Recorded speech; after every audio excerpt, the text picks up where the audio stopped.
girls do for fun? Fun?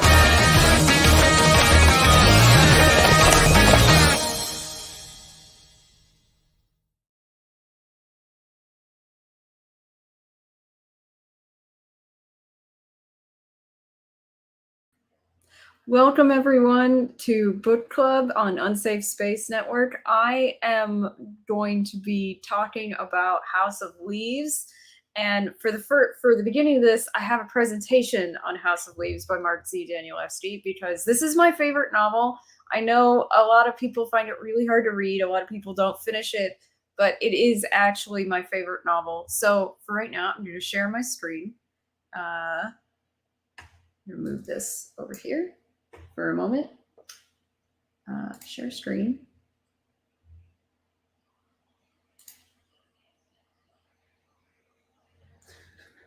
Hold on.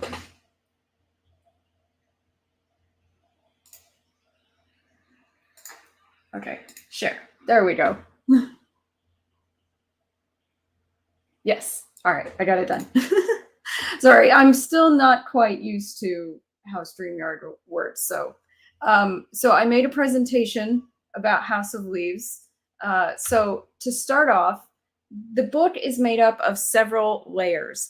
And the first layer is the second edition notes. This is basically like what you would if you were reading a book, like an old book, and the editors had put a bunch of notes on it. Only this is their second printing. So the voice of this is kind of removed. It includes responses from some readers related to the first edition. And it also includes like translation and correction by the editors to the second layer. But this layer is fictional. It doesn't exist in the real world. It is essentially part of the novel. And the second layer is Johnny Truant's story. I'm gonna hide this. I just saw it. It's Johnny Truant was putting together the third layer, and the first layer is what is in response to the second layer, which follows Johnny Truant. He is in his early to mid 20s. He's pretty aimless. He likes sex with a lot of random women. He likes drugs and alcohol. He has a very like the kind of job. He works at a tattoo parlor, but he's not even like really all that big in the tattoo parlor. It's not. He could be fired at any moment. It's not a real career. But he becomes obsessed with the lower level layers of this book. It's revealed in the very beginning of House of Leaves by this layer, by Johnny Truant, that the lower layers don't exist past the third layer, which is pretty crazy. That means that most of what you read in this book is even made up in the world of the book. His notes lose all format as his stability mentally becomes unhinged, which makes it harder to read what he writes. The next layer is Zampano's book. This is something that Johnny Truant found when Zampano died, and his friend Lode took him to Zampano's place. This book is essentially an academic examination of the fourth layer. It tries to be very removed, but the truth of it is that it has a lot of self-hatred in it, as seen by some of the edits he makes and by some of the comments people made to Johnny Truant in the fourth layer. He was also blind, Zampano was, and although his room was filled with candles, which makes no sense, he's less knowledgeable than he pretends he is. That's very clear from some of the notes we get from the second layer. He's also, as I said, dead. References that are made to the fourth layer are all fake. However, some of the references that are in this layer are real. They're referring to real source texts that you can find in the real world. But any of them that refer to the fourth level are not real. They don't exist. And so it's kind of hard to parse that, but that's the real dividing line. The text format becomes disjointed in relation to actions described in the fourth layer or Zampano's own self-hatred or fear. There's a chapter that is filled with missing bits of words and letters because Zampano tried to burn it. So that again is also partially part of his self-hatred. Then the final layer, the fourth layer, is the Navidson record. So this is what Zampano is writing about. It's a movie that doesn't exist. It doesn't exist in the realm of House of Leaves, even. It only exists for Zampano. And that's why I say that those sources that refer to it don't exist in our world. So the funny thing is about this is that it's a family, the Navidsons, a man, his girlfriend, and their two children. He is a Pulitzer Prize winning photojournalist, and she was going to leave him if he didn't settle down and stop going on photojournalism trips around the world. So they bought a house on Ash Tree Lane, and he decided that he was going to record their moving in and settling in so that he could have this experience of what their family was like, try to create a new job out of his new direction in life. So he started to document everything. But as he did, he noticed strange things started happening in the house. For one thing, the house was wider on the inside than it was on the outside, which is physically impossible. There was, and it seemed to be getting wider too at the same time. And then there was a doorway, a hallway that didn't exist between the two, the children's bedroom and the parents' bedroom that wasn't there before. And then they find a doorway in their living room that was not there before. And it is huge what is inside there, and it is never ending. It is essentially an infinite space of other spaces and a spiral staircase that changes in size. No one knows why. So that's the story of House of Leaves, but that's all fake. There are several influences on this book. This book is huge on the things that it takes from. Some people recognize some of it, but and this is only like a small amount of influences. So one of the first ones is the postmodernist art in deconstructing form. And I know the word postmodernism scares some people because it is definitely not a word we like mostly around here, but old postmodernist art is not actually that thematically destructive of society. Most older postmodernist art is just about, disrupting form and traditional ideas of form. So yes, it includes application of Barthes, Derrida, and Foucault, but in this book, it's only to the form, not to society. And he even mentions Derrida at one point in one of the footnotes. So it's more to give you some examples of authors who did this before: Kurt Vonnegut, Thomas Pynchon, Philip K. Dick, John Barth. John Barth was a huge postmodernist writer. Now, for the secondary influence, he does mention Heidegger as well. You're right, Caleb. Is Jorge Luis Borges, who he mentions specifically. He mentions Pierre Menard's author of the Don Quixote, which shocked me. But there's other references too, like the fact that he was blind as an old man. So Zampano is kind of a reference to Jorge Luis Borges as well. And his work was almost entirely devoted to mazes. So, and that included 2D space, 3D space, time, perception, memory.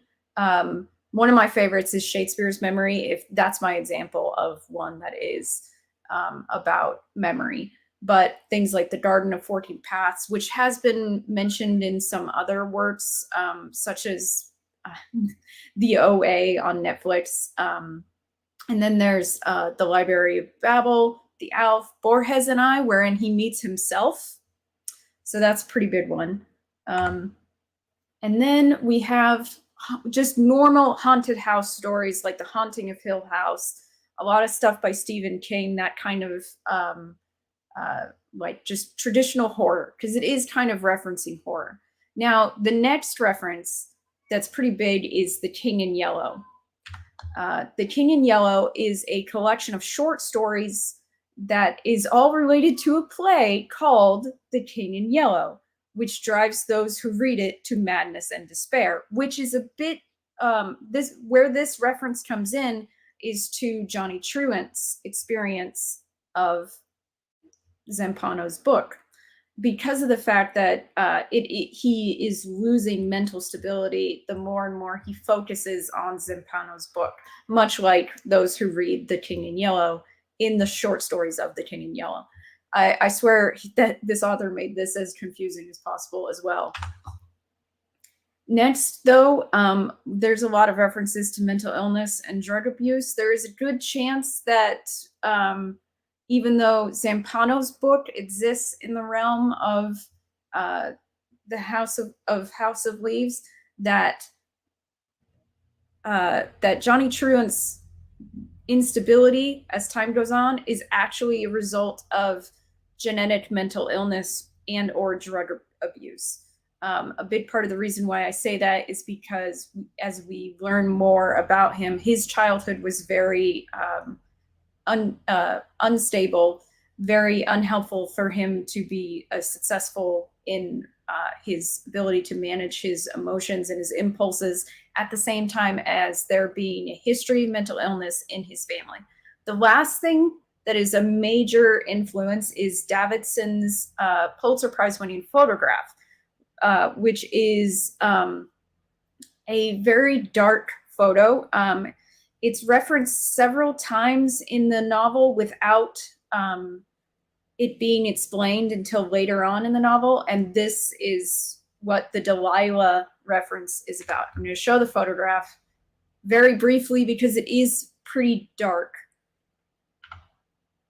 And yeah, that one, I forgot I need to go that way. And then finally, we have these are two of my favorite quotes in the novel. The first one is from a footnote from the Zampano level. Poor resolution, focus, and sound within the Davidson record further exasperate the difficulties posed by so many jarring cuts and a general chronological jumble. That said, it is crucial to recognize how poor quality and general incoherence is not a reflection of the creator's state of mind.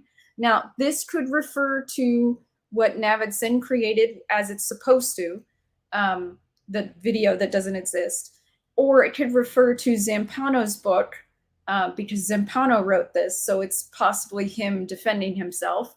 And it could also refer to Danielewski's format within this novel, basically saying that it is not incoherent choices going on here, that these are deliberate choices that Danielewski is making.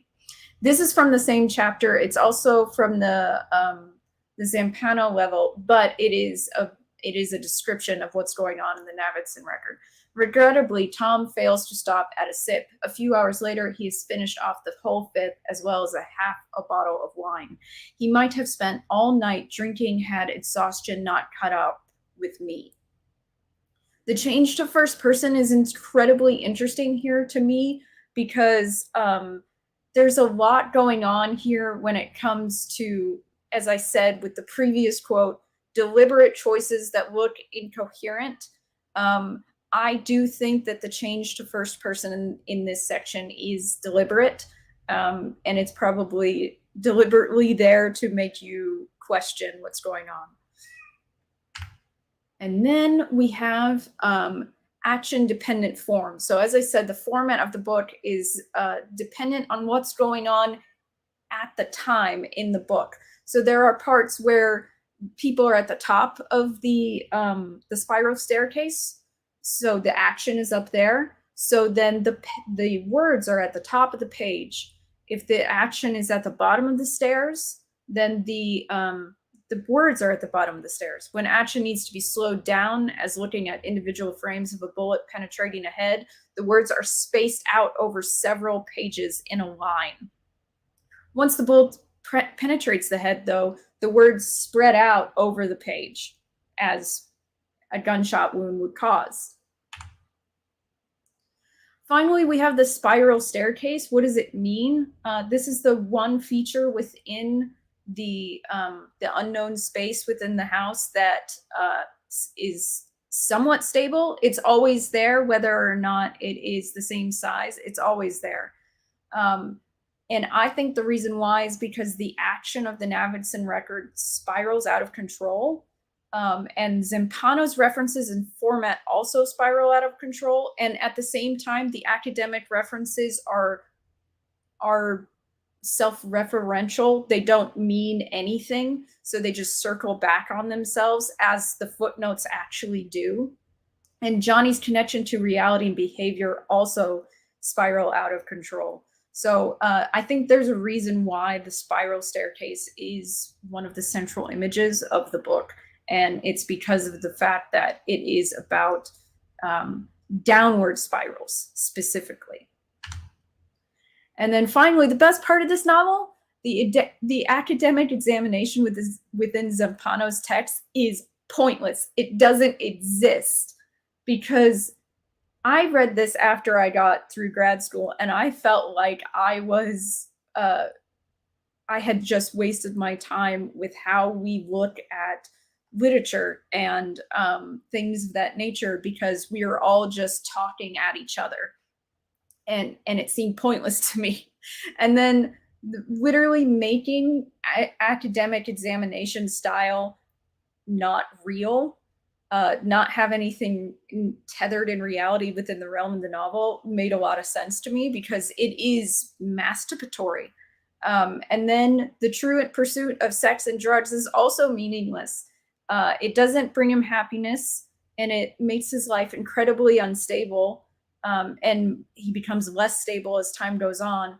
And then while the Navidson family doesn't exist, their attempts to grow closer together by the end of the novel has more impact than what than true, on an emotional scale, than Truant's like party time in the beginning, or the useless academic examinations throughout Zampano's text.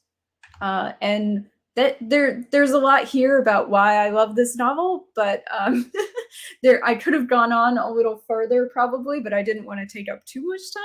So that was everything, and I'm going to stop sharing now.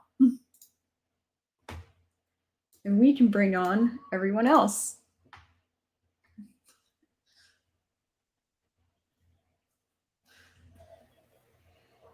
Hello. Howdy. Hi. So what did everyone think of this book? I need to re-listen to your presentation later on when I can plan either both before and after I actually finish the book. I really loved your presentation. I loved the layer of it. That was super cool. Thank you. I've tried to explain the book to people, and it's hard to do. And I thought I was like, oh, that's a good way to do it. She's got like layered presentation. Like, that's a really good way to describe it. There's these layers, and this is this layer, and that's that layer. The one thing I will say is I'm really glad that you talked about the pointlessness of the analysis, because I do not have a degree in English. I did not go get a PhD in English, but I, probably like a lot of people, feel like there's a lot of over analysis and academic masturbatory crap, and the whole book, the Zampano's whole thing is just bullshit. It's just pointless academic masturbation, and it's about a non-existent thing. So I felt like it's such a mockery of academia that I like. I'm really glad that, like, I thought maybe I was the only one that thought this was a massive mockery of academia, but apparently no, I'm not the only one. I picked that up like real fast because I was like, wait a minute. Every time, like as I was reading this, like when I read this the first time, and I was like getting really into like the examinations of the Navidson record by the various academics, I was like, wait a minute, it's all bullshit. I kept having to like remind myself it doesn't exist. And so these people, anything they say does not matter. And I think that's brilliant. Well, and I even think in the there's- context of like, for me, even if it had existed, like to me, the miraculous thing is this house, and their analysis is like Karen's motivation and what she's thinking. I'm like, who the fuck cares? What, like, really? That's your thing? You're like, you're trying to unravel what's going on in Karen's head when there's literally a thing that's defying physics You have a that's target in here, and for it. your analysis is on this crap. It was just like, it's it's like an extra level of stupidity or like meaninglessness, I guess is a better. Yeah. I wanted to say, I think there's actually another layer. Well, kind of, I don't know if it's really a layer. Maybe it's more of an ambiguity, but it's the question of, let's say we assume that everything's real and the Davidson record is a real movie. Now the question is it supposed to be fiction or a documentary? Like, is this an actual house defying the laws of reality, or is it supposed to be a fictional, like, mockumentary? And I think it's kind of ambiguous. Like at the very beginning, when they talk about the camera going out the window and all the way around to show that the hallway is magical or whatever, he notes this is not beyond the abilities of a film student. You know, that this could be fake. So I think there's another ambiguity, which is like, is the house even real given the conceit that the movie is real? So just like at every single level, this is totally questionable. And I love it. But the thing is you pay. I kind of had the opposite experience from you in a certain way, Alex, that you were saying, I have to keep reminding myself when I try to analyze it, oh, wait, it's not real. But to me, the fact that it's not real kind of made it more interesting, because when he says these footnotes are all fictional, I'm like, oh, well, if some of them are fictional, that means, well, he probably made them that way for a reason then. There's probably a reason why he wrote this non-existent footnote. Is supposed to have an effect. So I'm going to look extra close at it. So I'm paying more attention to it because it's not real. Yeah, and he also, with the footnotes, he's got like, he has people that really exist that have really written things that you can look up, like Susan Sontag, and then, but he also has her say things about the Navidson record that clearly she never said, right? So it's like, it's not just like these references exist and these don't. It's like, well, this exists, and all this other stuff this person said exists, but they didn't say anything about the Navidson record. There's even a point where there's a bunch of like reviews of the Navidson record by people who exist, like Stephen King is one of them, and it's like, right. Clearly Stephen King never said that because this doesn't exist. But it's kind of it is kind of funny because it's like, I imagine there is someone who has done this, go through every single one of the references and find out if the person is real, if the publication is real, if the article title is real, because maybe they did write an article named that, but clearly that anytime that they actually say something refers to the Navidson record, that part isn't real. But it would take you a really long time to do that. Like, honestly, and some of them are really weird. Like, it's in Penthouse is one of the like more academic articles, and you're like, why? Like, I have a hard time believing that. Yeah. The other thing that I think was funny about the mocking the academia is the only thing I did not read. I read everything, but the only thing I didn't read was the lists. I would skim the list, because he has lists of like architects and buildings and books. And what I find funny from a mock the academia perspective is like, they're completely irrelevant. They're not useful in any way. And so like, he'll mention architecture and he'll be like, such as blah, blah, blah, blah, blah, blah, blah. And it'll be like this super detailed long list of either architectural features, right down to like what gauge wire or would be in walls and what types of switches, or it would be like just lists of famous architects and buildings and like just pages of it for that add zero value except to make you look smart, like you know all this stuff. Which is why I say he supposedly is trying to make himself look smarter than he is, Zampano. Because, like, at one point, one of them is a list of photographers. And the woman who helped him make that list in the Johnny Truant notes says that he didn't really know who any of these photographers were. I just read a bunch of names and he told me to write down the ones he liked. So it's like, yeah, they are definitely just BS. They're BS for him to pad out his citations, essentially. Yeah. I think that one thing I did notice when I was looking at the list of famous people that the wife goes and talks to, it kind of seems like all these famous people are trying to make a pass at her the way they talk to her, like, "Oh, you doing anything later?" It's kind of weird. And one thing that really entertained me was that one of them is Douglas Hofstadter, who's this famous cognitive scientist. He wrote a book in real life. He wrote a book called I Am a Strange Loop that I read when I was younger. And I find it really funny that he's the only one that doesn't seem like he's trying to make a pass at her, and he just wants to sit there and spurg about math the whole time. But I don't know. I don't know what significance that has. Although, and I'm going to do the over-analysis thing now. I feel like a lot of the scientific stuff that you see, a lot of the science and math type stuff, is basically a deflection to cover up when something really raunchy or vulgar is going on. So I think that section with the famous people is sort of like they're all making this advance toward her, except Mr. Math. Because at all points in the book, it's the math and science is used to cover up sex or death. One of those two things. Well, and the funny thing is about that, I mean, like, one of the reasons why they might be hitting on her is because she is a model.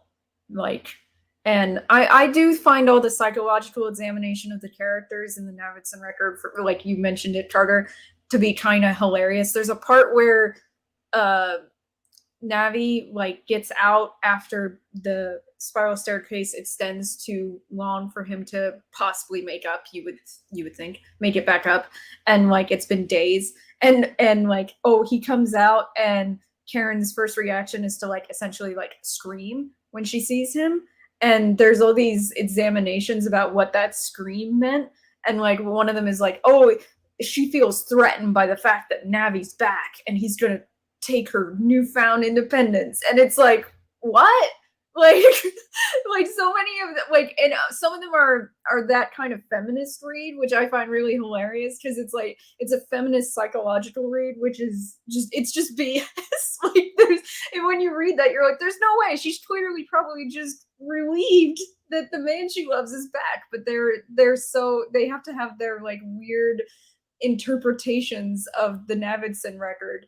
And all of them are just so silly. Like, I think a lot of the ones that are psychological and stuff like that, within the realm of if they're real, essentially, are pretending as though the Navidson record is a documentary, because I feel like you can't, or they're evading the reality of this space that cannot be, like covered by reality, and they're focused on answering the question that no one can challenge their answers for. Like, I can invent lots of psychological reasons about Karen, and you can't argue with me because I can just invent reasons, and it's totally tangential to what's really going on, but I can't explain what's really going on, and if I do that, I could end up looking like an idiot. So I'm not gonna like it's that kind of academic, like, I'm going to dance around the edges and say a bunch of stuff that like no one could possibly verify or dismiss. It's just arbitrary. And I'm going to seem smart. I feel I liken those ones to the police officer who goes into the space and then immediately comes back out and just won't talk about it, and he's like, nothing to see here, and he leaves, because it's so terrifying and like inconceivable that he can't like focus on it, and that's how they are acting. So they're like, okay, I'm gonna focus on something I can conceptualize, essentially. And it's like, it is kind of pathetic though, because you're like, well, you're like ignoring the giant elephant in the room. And I just find it so funny, because I love him for clowning on academics like this, because having spent so much time with them, like, I like them, but I also find that a lot of the things academics do are pointless. So to me, I was like, this is perfect. I don't know. I mean, maybe not everyone agrees, and maybe he didn't need to drive that point home like 2,000 times within the novel, but it made me laugh every time. I just want to bring something up because I'm not sure you made it clear when you were showing the picture you showed was Kevin Carter's picture. There was a real, just so everyone knows, there is a real life, well, there was a real life Pulitzer Prize winning photojournalist who did take that picture of the vulture with the Sudanese kid. And I think he killed himself shortly after he got his Pulitzer Prize. And this, it's clearly, I'm curious about the author's choice to base Will Navidson off of a real person. Like he's clearly, but at least his career is clearly based off of Kevin Carter. I think a big part of it, because I was coming at that question from the perspective of a writer, what makes you grab onto something like that and like really dig into it from a character perspective, is that you want to answer the question, what kind of person takes that photograph? So, and because I could see myself asking that too, because it is such a terrifying, horrible image, that you kind of like, how do you just stand there and Can I answer Go that ahead. a little bit? I was a newspaper reporter, and I had to take photos of certain things. Like I remember taking photos of a house burning down, like it's on fire, like a couple different things, and I felt terrible. Like the family's there, but it's also kind of like I have to do this. This is my job. That and the firefighters is like, there are people that are trying to help out. Like I can't do anything to help out though. And like you just feel like really guilty about it though. Like I'm sorry. Like but I was sent out here to cover this, and now I have to. But then you just know like the people, like, because I don't remember if they even said something, because there might have been another reporter to me there, but about like, oh, like how can you be like wanting to write about this or do something like when like my life is falling apart here, and it's just kind of like, this is the news, like this is just kind of what I have to do. But yeah, it's definitely, I don't know, like you have some guilt there with it. Do you think that we've become more numb to that though? Because now everyone has a phone and everyone seems to be recording not everyone, but lots of people are recording horrific stuff without any, seemingly with no guilt about just like, it seems like even 20 years ago, people would feel weird, like you saying you did about like taking photos of things that are horrific instead of helping. But I feel like now you just like go on Twitter, like that's all people do is take video of things that are horrific without helping. Yeah, I mean, I think we're definitely desensitized in a lot of ways. And I don't know, sometimes I think that can be good, and sometimes it's bad. I mean, I'll say for me, like I told you guys before the show too, I just had a fox attack the chickens, and one get killed, and I was emotional about that. But then like with all the bunnies that we have, like I'm getting desensitized to them, whatever is happening. So sometimes it's just like, oh, okay, now we're all, like, I get this. This is just this is the circle of life. So sometimes I'm like, oh, desensitizing can be helpful, but I also compartmentalize a lot too. So I don't get emotional all the time. Or like if something horrific is happening, I think which can be helpful as far as like, if you're in an emergency, you don't want to be like, you want to be able like, hey, I need to like focus and get things done. And then afterward, then you can like let it all sink in. So sometimes so I don't know, but yes, I do think we are desensitized as a whole. Well, and I mean, it's kind of important. He wrote this Danielewski wrote this before we all had camera phones and social media was a big deal. So it's kind of like,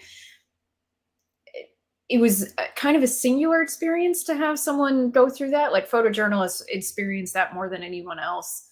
And I think it was important to note that Navidson was haunted by having taken that image and by what happened to that little girl. I don't think it was a whole, what a heartless bastard for doing so, but like he felt bad. He did. He felt bad for taking that photo, for winning an award for that photo, and for feeling like he hadn't done enough to save the little girl. So like I feel like it's a very sympathetic view of the photojournalist's plight of having to take a photo of something horrific. It's just, and I think that's a good thing, honestly, because we do want photos of these kinds of things, but because they do show us like some really important information about the world. But at the same time, we have to recognize the psychological damage they're doing to the people taking the photo themselves. Now, when it does it now, yeah, I agree that there's a lot of people who are desensitized, and he brings up desensitization to spectacle in the novel because of the fact that people are, when he talks about how people are like, oh, the Navidson record isn't real, it's not, the space in the house is not real, this is all parlor tricks, and because of like Hollywood spectacle and all this stuff, like they cannot accept that this is real. And there's even a chapter where they go on about how eventually we won't even be able to trust video, and we are kind of reaching that point now. So I found that really, I mean, this is a 22-year-old book, probably actually a little older than that, considering he passed it around as a like copy you could just have, like hand copies. And so it's kind of interesting that point is in there, that not only will we be desensitized to spectacle, but we're also going to be desensitized to the idea of video as reality. I find that really interesting that he kind of predicted that. Yeah, I mean, he does it though through quotes of actual people who do exist in reality who did predict that, right? So it's not like Danielewski's predicting it. He's like basically referencing predictions that people made about that. I mean, we don't come away. I don't come away though. Like, how do I want to say this? It's good that that Navidson is upset by that photo. I mean, Kevin Carter was upset. It's good that Navidson is upset by it, and so we kind of want people to be psychologically injured by doing, which is a weird thing to say, but like we want those pictures, but we also want people who are bothered by having to take those pictures. We don't want people who don't give a crap. And Navidson, like both Navidson and Karen, even though I disliked her early on, I kind of disliked him at times, but by the end, I liked them both just fine. They're just ordinary people trying to repair their relationship and live their lives and deal with tragedy. I think there's a kind of maybe, and I might be just making this up, but it kind of seems to me like there's a subtle theme of voyeurism in this book. And I think that's the truest, that's something that comes up a lot with artsy type people who are self-consciously artists, or especially sort of the more academic side of that, the more fine art side of that. There is a weird sort of a voyeuristic quality to it a lot of the time. For example, there's this documentary, and I'm going to go off topic a little bit, but it's going to make sense, don't worry. There's this documentary on black metal, which is a subgenre of heavy metal, most people probably know, where this artist takes a bunch of stuff that black metal musicians did years and years ago and makes an entire art gallery out of it, and then invites one of the guys who participated in that to come and look around. So the guy's walking around looking at all these pictures of himself and his friends playing music when they were younger. And the artist who made this is sitting there with his legs crossed like this, smoking a cigarette. And it's almost pornographic. Like, it's almost like porn. It's kind of gross to watch. Like this dehumanizing aesthetic creep sitting here watching this dude look at this thing, this weird facsimile he made of him. And I it's think almost sadistic when you describe it that way. It sounds like, look what I did to you. I'm going to watch. Yeah. Yeah, exactly. It's like some creepy shrink, like giving a rat electric shocks. It's weird. And especially with the more fine art side of thing, I think you get that. And I kind of, at the beginning, when you said you didn't like Navidson at the beginning, I really resonated with that, because at the beginning I kind of read him that way. He's not. toward the end as the book goes on. But at the beginning, I kind of read him that way, and I kind of instinctively went, ugh. Well, I mean, I think the most emotional connections in the book happen between Navidson and the people around him, not on the higher levels that are supposed to be real. Because, for example, like Navidson and his brother Tom, they repair their relationship within the Navidson record. They hadn't spoken in years, and now they're okay, and they love each other clearly. And then like Karen and Navi, they grow closer by the end. One of the reasons why I didn't dislike Navi the first time I read this book from the beginning is because Navi is best friends with Billy Reston, who he took a photo of right before he was permanently disabled. And he, like, the fact that Billy Reston is actually happy someone has captured that horrific moment in his life and made it, like, captured the pain and the terror of it, and it cemented their relationship forever, to the point where Billy's willing, while still dramatically disabled, to go down in that spiral staircase with him. Yeah. Like, it's pretty intense, that relationship.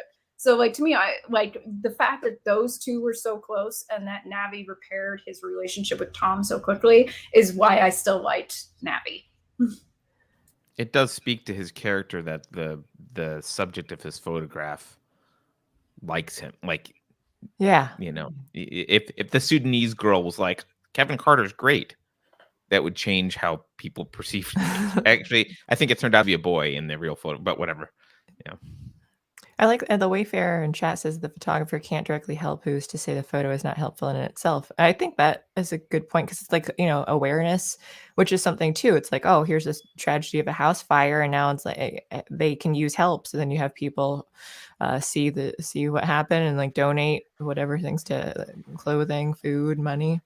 So And it helps other things in a greater cause, but it doesn't help the person, right? Like that's the thing you're struggling with as a photographer, I imagine, is like, well, you can help the person, or you can take a picture that ultimately helps maybe the cause generally. Right. I'd say Yeah, do you want to say to that starving person, like, oh, well, you're starving to death, but don't worry, bud. A lot of other people are going to benefit from me taking this picture of you dying. Yeah. Right, Audrey Hepburn's going to use it for a commercial, and everyone will donate. It'll be great. Don't worry about it. I'd like to think that most people, though, like if you're in a situation that's like, oh, someone needs immediate help now, like you have a photographer, and then you're able to do something that they would choose to attempt to help if no one else is around to do anything, rather than just take the photo of it happening. But maybe I'm too optimistic about people. Well, I mean, we've seen photos now of people like watching their kids get like in horrific kind of accidents, and they take photos or they take video of it, like the photo of the kid essentially being eaten by the camel that it was trying to feed, like, and a lot of people make fun of it and like, help kid, take photo. That internet clout, like, Does it happen on accident, like where you don't expect that thing, that like it's just Maybe. here's this tragedy that you're already. I assume the one with the camel and the kid is like they're taking a photo of their kid feeding the camel, and then the camel like yeah, and then you have to stop, and then you have to help. Yeah, yeah. I mean, that happens to me with my animals when I'm like, oh, I want to record something or take. I'm like, oh God, what are you doing? You're tripping. So then you drop the recording. And and then I know. I think it's just that some of that I think is a quality of us all having cameras ready now, so we're able to capture moments like that by accident. But I have seen some photos and some video where people are recording an ongoing incident and they don't care. While it's still you just don't let me still do it. I don't get that. And this has been touched on before, actually. There was a stand-up comedian named was Sam Kinison. He's a big fat dude, ex-preacher, and his whole, I don't know if anyone here has seen his act, but his whole act is basically he screams really loud and it's funny. But at one point, he's talking about these starving child infomercials, and they had a lot of those back in the 90s. You probably remember them if you're old enough. And he's talking about this. He says, I'm watching this starving child infomercial, and I'm thinking, wow, how sad. How cruel. I know the film crew could give that kid a sandwich. You know, the director's sitting back there going, don't feed him yet. Doesn't work unless it looks hungry. which I think that is kind of the same sentiment, because the situation has to be bad, and if you fix it, then you can't use it to manipulate anyone, and that's a problem. And to what we're talking about phones, I think that factors into it, in the sense that it had to be a lot more calculated and deliberate back when cameras were expensive. These days it can actually be spontaneous, so maybe it doesn't feel as artificial. Yeah. I have I don't mean to change the topic, but I've been thinking about this. I'm going to throw out a weird question. Does lewd exist? Oh. That's a good question, because a lot of what Johnny Truant says is through a filter of mental illness. Yeah, that's what I haven't gotten, again, I'm not very far in, but like I have been wondering, I'm like, how much, where the twist's going to be? Especially when you guys were like, oh, it's not really spoilers, because I was worried about, I'm only 85 pages in, but I was just like, okay, if the twist isn't, I'm disappointed that the Navidsons, it's not a real thing, that like the house isn't real. I thought maybe there'd be some sort of weird layers of multiverse kind of thing. Sorry, my goose is mad. And but so if that's not going to happen, like, okay, then where is this going to go? It has to be something about Johnny Truant. Like, what's his deal? Like, what psychological issues does he have? So I'm wondering, like, what can I trust? There's a lot of like you can't trust the narrator sort of thing. Well, to take away some of your disappointment, I wanted to say we're not entirely sure that it's fake. Lewd could or a what's his name? Crazy dude. Not Zampano. Johnny. Truant. Johnny. Yes, Truant. Truant could be lying or crazy. Maybe he just doesn't want to believe it's real. Oh yeah. The only other person. The thing is, though, is that the reason why I say that Zampano's book is real is because of all the people. There was a lot of people that Johnny talked to that met Zampano and like translated things that Johnny couldn't have known. Like, he doesn't speak any other languages really, so most of the translations that he's getting from other people, they have to actually come from other people. So to me, I'm sort of like, okay, so we've established that he has no way of knowing a bunch of other languages. So these people have to be real, which means the Navidson record at least is real. And how, like, our introduction to Zampano's book with Johnny Truant is because of lewd. He does not find the book unless lewd exists. So I'm on the side that lewd does exist. Well, let me make a counter argument to that. Okay. Because first of all, there's a part with I forget the girl's name, but her boyfriend who wants to beat up Lewd and Johnny both. And there's a clear conflation. Like, I don't know why he wants to go after Lewd, because I'm the one who did the thing. And it's like, he seems to conflate the two characters at once. You don't have any scenes where, like, Johnny's the one telling you what Lewd has done. So it's not like maybe Johnny knew Zampano and Lewd is just a figment of Johnny's imagination. And then the thing I'm going to add on to this, which made me question it in the first place, is it's weird that Johnny goes into all of his sexual exploits because they're totally unrelated to the book. But it's even weirder that he has a detailed description of Lewd's sexual exploits. And that's the kind of thing, to me, it's like, okay, why are you including that unless you are like, unless Lewd is you somehow, unless this is like a figment of our imagination. He just kills Lewd off at some point because he can. And like, no one seems to, I don't know. I don't see a lot of evidence that Lewd necessarily exists. Because he's kind of a passive, I mean, at least so far, like he's just there to kind of initiate, like, come hang out sort of thing. He's almost like Alex started off saying there's like a lot of drug issues with Johnny, right? Lewd is like that part of, like, Lewd could just be that part of Johnny, like the partying, drug, sex crazed part of Johnny, who's at least in the real world. Even if he's a hedonist, he's not, a recluse in his apartment. At least he's out in the real world doing stuff. Yeah, I don't know. I mean, I know there's scenes where, Lude is with Johnny and other people and they seem to recognize both of them, but again, all those scenes are told to us by Johnny. And the fact that by the end of the book, he's clearly making stuff up and then saying like, "Oh, this happened, this happened, this happened," and then like several pages later, none of that happened. Which is like what his mom did also. So it's kind of like, I don't know that what you're telling us is true at all. So it's kind of like the kindly doctor part that suddenly saves him. I love that savior fantasy he has, that someone comes along and makes his life all better. But like, whether or not Lude is real, within the realm of Johnny Truant's story, I would say that definitely from a literary perspective, there is an argument to be made that he is a symbol of the party life for Johnny Truant, definitely, and that's why he dies off, like, because he does give up on that. Well, his name sounds like Quaalude. I mean, but that was it's a weird name. Yeah, it kind of stands out, and I wanted to make the remark that I think it's kind of interesting that we take it less seriously the deeper in we get. Like with Truant, we're willing to debate about what he did and didn't do and what's real and what's not.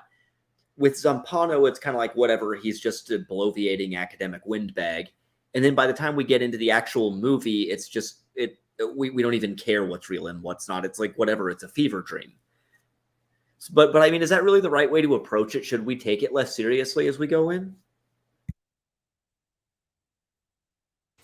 I would say to take probably the Navidson record the most seriously myself. I would say the Navidson layer and the Johnny Truant layers are the most important layers in the entire novel. I don't believe that Danielewski wants you to take any layer less seriously than the other. I do think he wants you to recognize that the academic level is BS, because he's trying to say that this kind of interpretation is BS. But like, I think for me anyway, that the Johnny Truant level, which is the dopamine, what I call the dopamine addicted level, and the Navidson record, which is about the world versus the family, are the two most important layers in the book. Okay, so you may have covered this at the beginning. Again, I'm going to have to rewatch your presentation because some of it was just like hard to follow and I need to rewatch it. But when Johnny goes through the Navidson record, like he admits at one point that he edited in, like he's been editing stuff too, like the water heater at the beginning where he's like, oh, she just said heater, but he edited in water. So I know that he's already editing it. And they're like, at first it bothered me in Johnny's writing that like, oh, he had like typos, like he wrote, but I had to get into the mindset like, oh, this is just his style. Like this is how he writes. Like could have was a big pet peeve of mine, that it just wrote of instead of have. But I noticed that would bother you. Yeah, so much. But then I saw that in the Navidson record, it also at one point it also said could have instead of have. So it made me wonder, like, is this part written, like, was this supposed to be Zampano's writing, or did Johnny edit? Like, so then I'm just wondering how much is he adding or editing and not, or is there some other like weird relationship that's going on? Like, it just struck me strange that Zampano would have written that also. And again, I don't know, I'm like, if these are, I assume everything in here is intentional, but like even in the Navidson record, the format kind of changes. Like sometimes he'd have the commas within the quotation marks, which you should in American ones, but then sometimes the commas would be outside of it. And then, so I was just wondering, like, why is he changing that? Like, is this intentional? What does this mean? And I still don't know yet. Some of what you just brought up is evidence, along with that second quote that I gave in the presentation where it changes to first person, is the evidence that people give. And I completely believe that this is a valuable interpretation, that Zampano does not exist and that Johnny Truant wrote everything. That's what I was wondering too. Okay. Yeah. I do think there is this one thing, is that all the academic stuff that is presented as like super fucking serious is all bullshit. But I do think that there's one exception. And you know, this maybe Danielewski is, I'm just going for his trap, hook, line, and sinker here. I don't know. But at the beginning where he quotes Heidegger, that I don't know if that's authentically from Being in Time, but it's certainly the kind of thing Heidegger would have said. And it's funny because I think this is actually the one bit of academic speak that's not BS, and Truant calls it out as being BS. Like Truant straight up says, which only goes to prove the existence of crack back in the early 20th century. I laughed out loud at that when I read it. Certainly this geezer must have gotten hung up, must have, not must have, hung up on a pretty wicked rock habit to start spouting such nonsense. Crazier still, I've just now been wondering if something about this passage may have actually affected me. Now, you see, what happens is Heidegger describes anxiety as what happens when Dasein, that is a human being, is separated from the they, when you're separated from other people. And then Truant goes on to have this really creepy experience of something sneaking up on him and says, I should have stayed with other people. Like, I'm pretty sure the entire crux of the book is that Heidegger passage. I know that sounds weird, but I'm pretty sure that Heidegger passage is kind of the hinge that this book swings around, or that a lot of it does. Well, a lot of it has to do with the fact that he's arguing that no longer believing in objective reality will drive you crazy because you can't accept, like, the idea that the space exists, and there's a lot of people who deliberately evade the existence of the space to be able to still function. But if you focus on it too much, and if you focus too much on the idea that this is real and both not real, it will drive you insane. So this kind of duality of reality is dangerous to your actual cognition. And that's a huge part of this book, which is one of the reasons why I think it's very applicable to how people look at the world today, is that there's too many people willing to accept the idea of subjective reality over objective reality. And it's well, he's using postmodernism to actually show the danger of that, because it's very hard to even read this book. It's very hard to go through it, because sometimes you have to go backwards, and sometimes you have to go forwards and then backwards again, and sometimes it loops back several, like 100 pages or something like that, and it makes it really hard, and you have to decide, like, do I keep going? Do I evade that, push off to, going backwards and everything? And because it infuriates people. People are literally infuriated trying to read this book, so they don't finish it. And I think one of the reasons why is his point is clear, that you cannot function like this with this lack of formality, and it doesn't work. And I think he proves it time and time again. You have to accept objective reality, and you have to accept some form of formality. Otherwise, you will go insane. So to me, I feel like that's one of the biggest benefits of reading this book, is in going in there, and like, even if you don't finish it and you end up hating it, at least it's a litmus test. Do you hate the idea of this kind of circuitous and broken formality? Good. That's good. You should hate it. I think we were just talking is about. Danielewski actually a postmodernist, or is he? I feel like he's maybe just doing the best way to implode postmodernism is to take it seriously, and he's taking it seriously. It seems like all right, yeah. Here you go. It's a way of showing that it's bad. There's a difference between postmodernism as a style and actually believing certain things about truth and subjectivity. Like you can totally, I think you can accept the existence of a world outside your head and still write stuff like this because you think it's fun.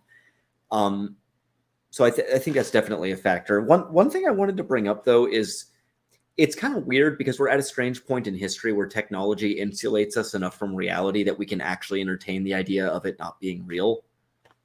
Because if you're a caveman and you don't accept reality, oh, that saber cat isn't there, that cave bear isn't there, well, you're dead.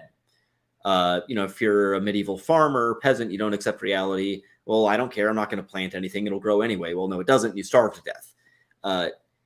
But we're at the point now where, like, the only thing you have to take seriously is your fake email job, and you get magical numbers on the screen when you look at your bank account, and then you can stay alive. So something about technology insulates us enough that it seems plausible that reality isn't there.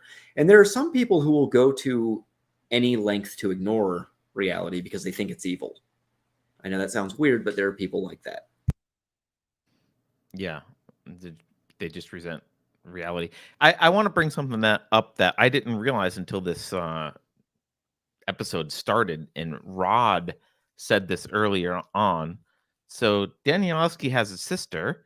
His sister is the artist Poe. I just pulled up on Spotify. She has an album, which is a companion to this book. This album is called Haunted, and there's literally a song called 5.5 Minute Hallway. So I haven't listened to this album, but I'm about to. That's awesome. I just wonder if there's any insight in has anyone heard her music, and is there any did we learn anything from it? That is one thing that I have not had the pleasure of experiencing yet. I'm probably gonna do that next. I'm reading it again, so I'm probably gonna listen to it while I read it. But I know, I think I read this back in 2018 the first time, and I actually have a 5.5 minute video on my YouTube channel back when I did book reviews where I talk about it, and I try to visualize in the video how the hallways work and stuff like that. And honestly, it's just a silly thing, but I am excited. I'll probably do more content on House of Leaves just because I feel like I'm the only one who gives a crap about this book as much as doing that. And probably the album is next for me.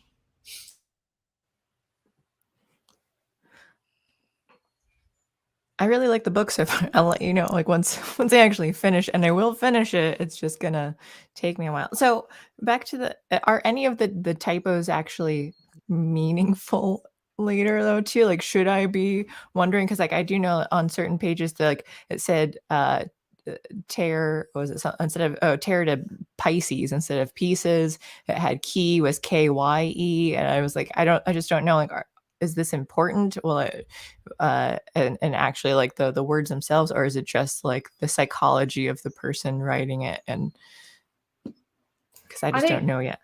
I think to some extent that's a world building technique to show how he is his own kind of character. He doesn't. I've talked before on our book clubs about authors not varying their voices depending on what character they're actually in the head of. This one it's not just the head, it's the writing of, which is completely different than being in the head of a person. But their writing style has to be different. So when the writing style starts to blend together, I think that is actually, and because they're very distinct, especially in the beginning, I would say that speaks to a level of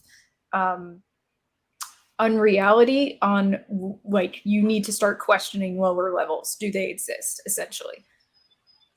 Okay, because and then also, what is my other thing? Yeah, because it was Zampano seemed like your writing style was very good, and then when it's devolving, because I think I let Johnny Truant slide. I'm yeah, he's got mistakes and stuff too. So it's all the things that I'm really making note now. I'm this is an academic piece that I'm expecting more of you right now, Zampano. And also, I can't find, and maybe I'm just blind, but footnote 51. I saw the footnote at the bottom, but I couldn't find where it was supposed to be in place on page 4, I think 40, around 43. And I kept searching, and I don't know if I just keep missing it, but it was really bothering me. What is this footnote to? I said that I think I've told you and Carter and maybe Caleb too off stream that the first time I read this, there was a footnote that I could not find. I searched through the entire book and I could not find it. Okay, is that this one? I'm not sure. But yeah, I think there's at least one footnote that doesn't exist in this book, because that's the thing, is that Zampano starts making mistakes. He does. And then also his format breaks down quite a bit as time passes. So and then like some of the footnotes are letters instead of numbers. 50. By the way, no, footnote I think 51, I did find it it. does It's exist. just it's on just the in a page different before. order. Yeah, because 50 is down Those letter footnote below. things are, if you go to the back, there are symbols from one of these pictures. There's like a like they mean different things, like unable to proceed, require food and water. Like those are little weird symbols for, I don't know where that comes from.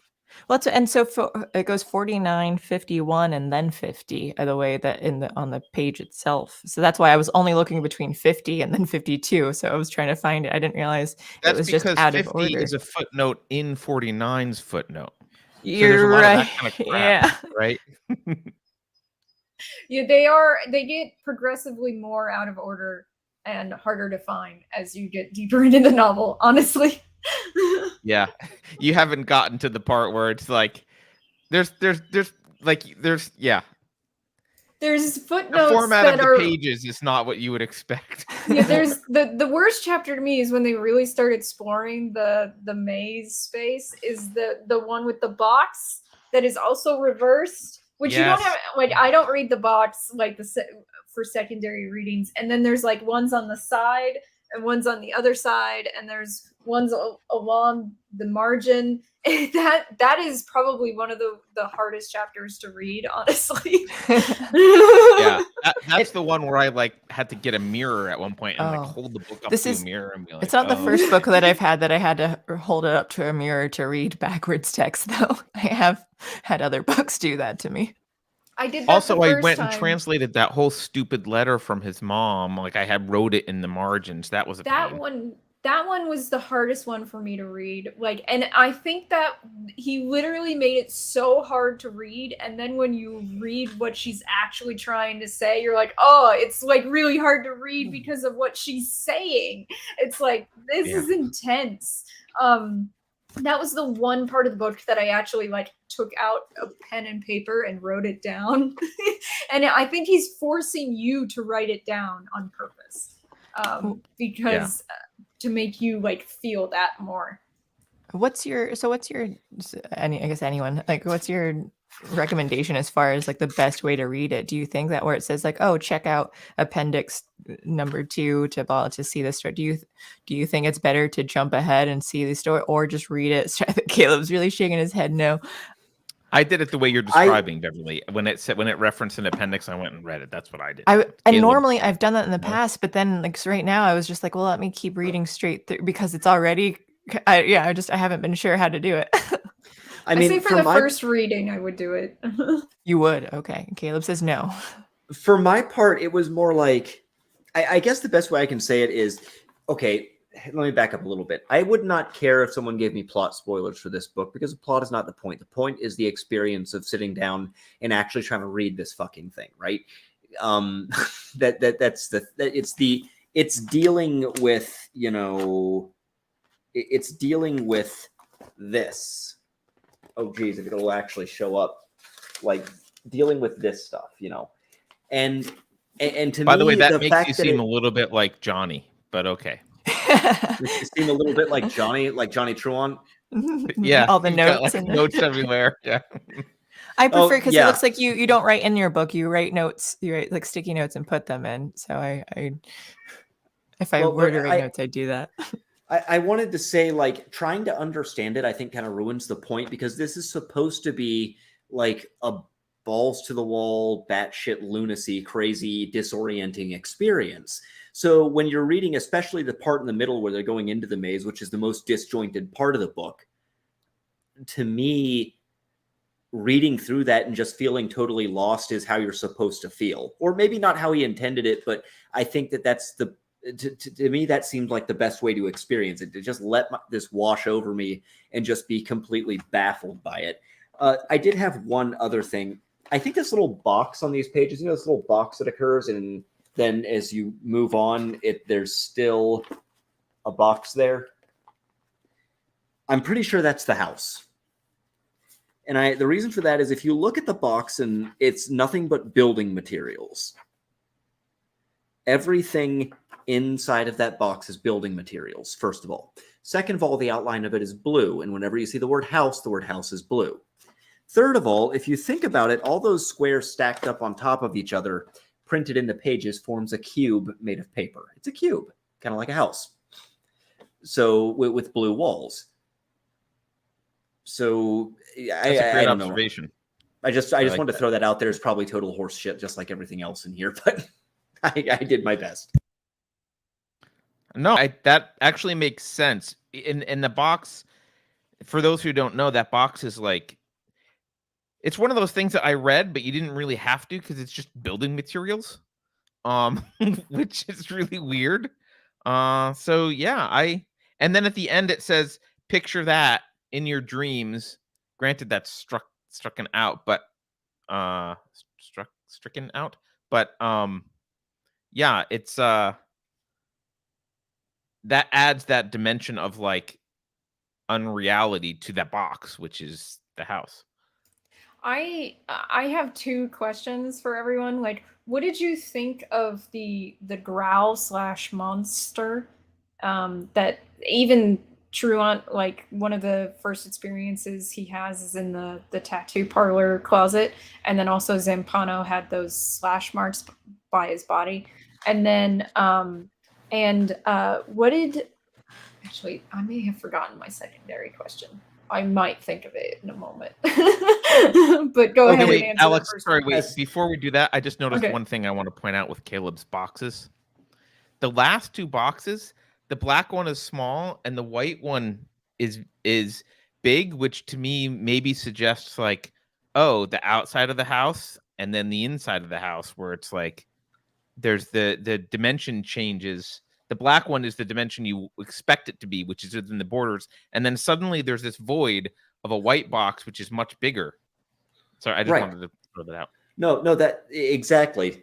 No, but I wanted to say I'm like bouncing up and down here when Alex asked that question, because I can totally spurg about this for like hours. The growl is coming from the house, which is Navidson. The house is you. And that space inside the house is a space inside you when you withdraw from the outside world and you're lost in subjectivity, and it's this crazy Borges-esque maze. That's what the house is, to me anyway. And I find it interesting because there's two different themes here. First of all, the theme of the echoing. Now, remember, the echo, he notes, means that you're not alone because there's something for it to echo off of. There's something out there that's not you. And he gives the equation for how long an echo takes and notes that if all the variables are infinite, there's no echo. Because if there's no boundaries, nothing can echo. If there's no walls or ceiling or floor, if they're infinitely far away, you're basically in a void where nothing is. So there can't be an echo, and there's nothing out there to bounce off of, so it feels unreal because there's nothing there opposed to you, as you're just left with yourself. And the way that factors back into the growl, it seems to me, and this also goes back to the Heidegger passage at the beginning of the book, because in the Heidegger passage, he uses this concept from Heidegger of anxiety, which comes about when you're separated from other people, not just physically, but psychologically and like existentially separated from other people in a way that causes you to ruminate and withdraw into yourself. And you're no longer absorbed in coping with the world. You're sort of passively being alongside the world and contemplating. And that's when this anxiety can assault you. So that growl is the growl you're coming at, that is coming from you when you are confronted with yourself.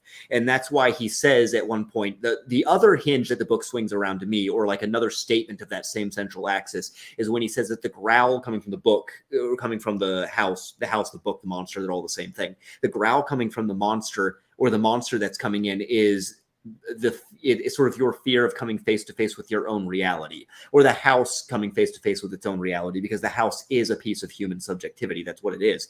So because it's the fear of coming face to face with your own reality, remember that Heidegger also has this concept, and the other existentialists do too, have this concept of being faced with concrete realities. The idea is you have all these different possibilities that are spread out in front of you, and as soon as you pick one possibility, all the others are closed off, and that kind of hurts. Existentially, that is kind of a painful thing because you're closing off all possibilities in order to choose one. So being confronted with your own reality means it's kind of smacking you in the face with, this is the reality now, and those possibilities are choked off. Whereas inside of the house is infinite possibility, and these people going in are trying to sort of get away from reality into this space of infinite possibility. But once you're stuck there, It actually just creates more anxiety because now you're separate from everything. So it's this whole big snake eating its own tail type of thing. Sorry. Why is it a growl though? That's why that sound? Why the claws? Like that actually I like what you're saying, but the concretization of that as a growl and the claw marks, I don't get, I guess.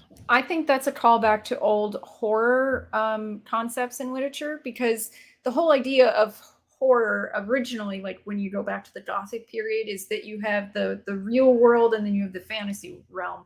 And the fantasy realm, it wasn't supposed to, like, we use the word fantasy and we mean like a dream that is wherein we're awesome. But they meant fantasy as in anything that was unreal in your head. So like, and they always felt like the fantasy realm was dangerous. That if you spent too much, you could spend time down there and it would be fine.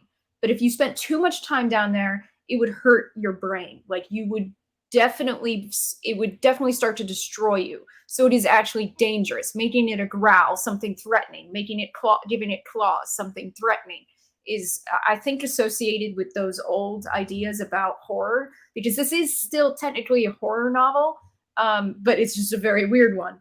So that's my interpretation of that, is that if we want to apply Caleb's idea of what it is that I think it's bringing in the old horror ideas. And also, I wanted to say, in response to that, just to riff on that real quick, in response to your question, Carter, or what you brought up, I kind of think there's a book by an anthropologist, I forget his name, but the book is called An Instinct for Dragons. And the argument in An Instinct for Dragons is that our fantasy of a dragon as this evil creature is a combination of the three biggest predators of primates. And those are big cats, raptors, not velociraptors, but birds of prey, and snakes. And if you combine those three, you get a dragon. So I think that there's this sort of idea that deep in horror novels, and like Alex said, this is based on a tradition of horror, but sort of deep in the human psyche, there's something that is instinctively scared of snakes. A picture of a snake will make a baby cry. And also of big cats. That's another thing that people seem to be frightened of, like, automatically. So I think giving this thing claws is sort of giving it the most primordial shape that human fear can take, that is concrete. Because when it's abstract, it's just free-floating anxiety. If you're going to make it concrete, sort of the most primordial, basic way to do that is a predator. That's kind of my read of it. That makes sense. That I understand, I think. Yeah. We should read this super chat from Rod. You want to do it? You could do it. It's your show. Okay. All right. Rodwine, thank you for the $4.99. Poe's Haunted is one of my favorite albums ever. Her brother and her influenced each other when creating these pieces. I think you will enjoy the album. I'm looking forward to experiencing it myself. I want to ask another question. Well, it's not really a question. I'm going to point something out, and I hope that Caleb and Alex will enlighten me about this. What book is Navison reading when he's stuck in the house, which then ceases to exist while he's reading House of Leaves? Maybe he's just sitting there thinking, because the monster is the house, is the book, is Navidson, is Truant, is the book, House of Leaves, is you. So I don't know, maybe he's just sitting there thinking about stuff because he is a book. At that point, it's kind of hard to tell. This brings it to mind again, the idea that I had about the spiral staircases, that these things are circuitous. They fold back on each other. And I think that's why some of the footnotes at the beginning start doing that pretty early on, is to get you used to this idea of things folding back on each other, and why the spiral staircase is such an important part of the book. Now, I did remember my question, and my question actually pertains to the staircase. One of my favorite parts is when the staircase extends with Navidson at the bottom, because he drops, Tom drops a quarter at the top, and how long the staircase is based on how long it takes the quarter to drop. And it takes the quarter like 50 minutes the final time. And the which meant the length of the staircase was longer than the Earth is entire diameter. Like, it's so big, it goes beyond the Earth. That's how big it is. And I was like wondering, like, what do you guys think of the staircase and of moments like that? Like what is your interpretation?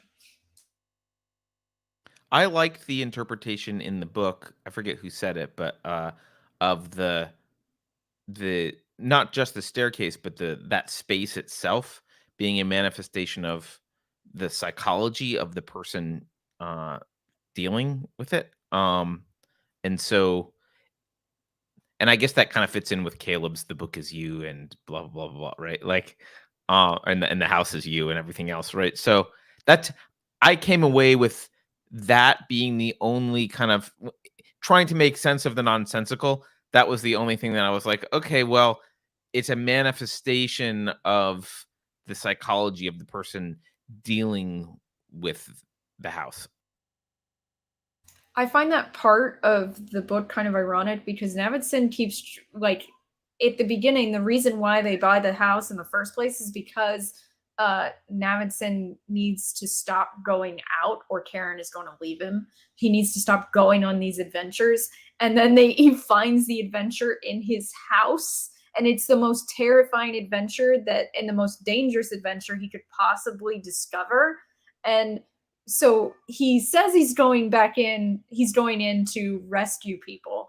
But then as soon as he's alone at the bottom of the stairs, these stairs extend in a way that it makes it impossible for him to come home. And his adventure gets to continue. And I feel like that speaks to the psychology, the house is you, because it's like there is a drive in Navidson to explore, to have these adventures.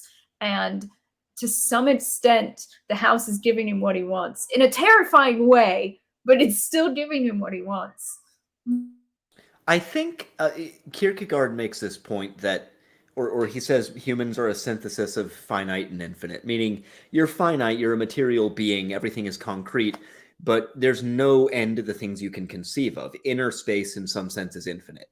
And I think what's really driving Navidson nuts is the fact that, and existentialists talk about this a lot, there's something in me that is not commensurate with the outside world and is driving me nuts. I'm bigger on the inside. What's going on? So I think in that sense, what's wrong with Navidson is he's one of these people that gets lost in his own head and goes a little bit nuts, right? So if we're going to take the house is et cetera, to its conclusion. So I think that like that's why when he realizes it doesn't measure up, he has to make it right. He has to make the house accord with the outside and the outside accord with the house, which can never happen because the inside of the house is not the outside world. And it's that schism that just drives him completely nuts. And maybe he's not going insane, but drives him nuts in the colloquial sense that like it really bothers him. And you say, Alex, you point out that Navidson likes to explore, but I don't think it's just that he's some navel-gazing, self-absorbed, ecocentric person. I think Navidson really wants things to make sense, and it's just the fact that it doesn't add up is what throws him every time, and that's kind of the source of his obsession.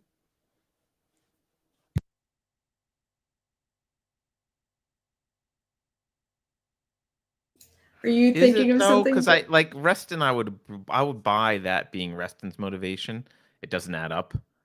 But Navidson's motivation seems different to me. Not just that it doesn't add up, but like there's something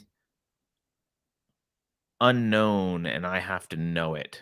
Like there's something like I and also something that's new and no one else. Like he was bothered by what's his face that was going to do the exploration. He wanted to be the one to go do that. It wasn't just like if Holloway had gone and figured it all out. I don't think that would have satisfied Navidson at all. Like Navidson wants to be the one to go. You're right.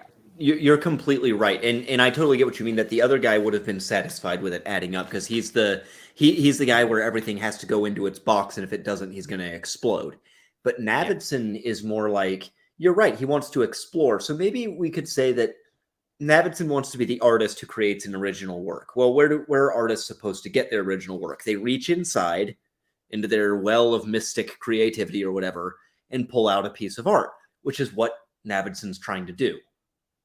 He wants to go into inner space and be the one who discovers the next crazy thing. So which is weird because it's in conflict with what his wife wants, which is a great metaphor for a lot of relationships. She wants to kill the part of him that is basically what keeps him alive. It's who he is, right? Which is the explorer. And it relates to her affairs because, like, she wants some other guy to go be the person that Navidson actually is and wants to be. You guys brought up like the unknown, and one of the first quotes that I posted on the social media for us was, "Maturity, one discovers, has everything to do with the acceptance of not knowing." And I do think Navidson has a serious problem with not being able to accept the fact that he cannot know everything. He cannot capture everything. Notice he's got cameras everywhere, like in that house. They're everywhere. Everyone who goes anywhere has to have a camera on them in the exploration. Like everyone, there's cameras everywhere because he has to capture it, and it has to be seen and known and quantified and through his lens. His expertise is the lens. So I find that kind of hilarious that it's like he has to get to a point where he cannot know things and be okay with that.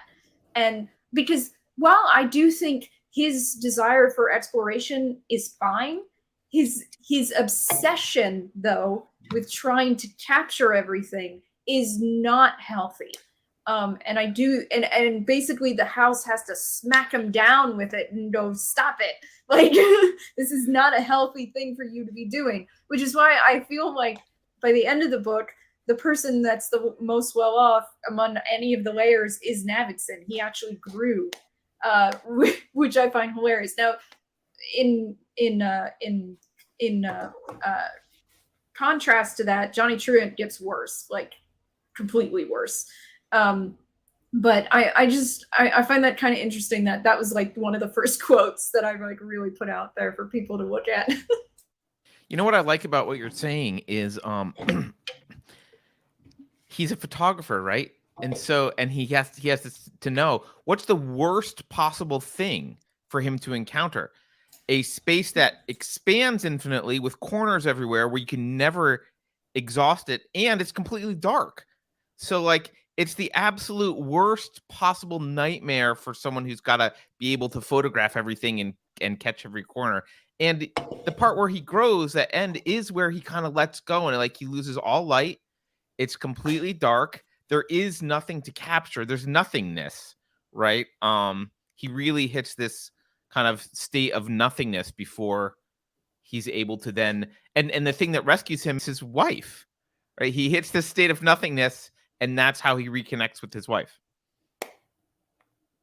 Yeah, that's why I felt like that was so important. And then on top of that, we brought up Holloway just like briefly, like you brought him up, Carter, the idea of this explorer. He's literally like a mountaineer, essentially.